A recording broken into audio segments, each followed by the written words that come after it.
స్కంద షష్ఠి మనకి అత్యంత ఉన్నతమైన పండగ. సమాజానికి అత్యవసరమైనది, వివాహ వ్యవస్థకు సంబంధించినది స్కంద షష్ఠి.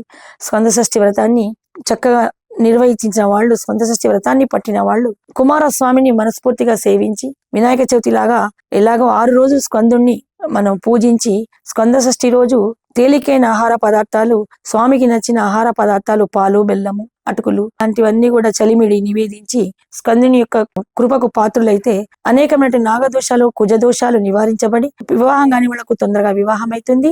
దంపతులు అన్యోన్య దంపతులుగా ఉంటారు. వెంటనే స్కంద షష్ఠి వ్రతం చేయడం వల్ల సంతానం జరుగుతుందని మనకు పద్మపురాణము, స్కంద పురాణం తెలుపుతున్నాయి. స్కందుణ్ణి సేవించిన వారిలో ఒక యోగిని శక్తి అనేది ప్రస్ఫుటమై తేజస్సుగా జ్ఞానప్రదమైనటువంటి కూడా ఏదైనా సాహిత్యం గాని, సంగీతం గాని నేర్చుకోవడానికి తొందరగా స్కందుడు కరుణిస్తాడని కూడా మనకు పురాణాల ద్వారా తెలుపుతున్నారు.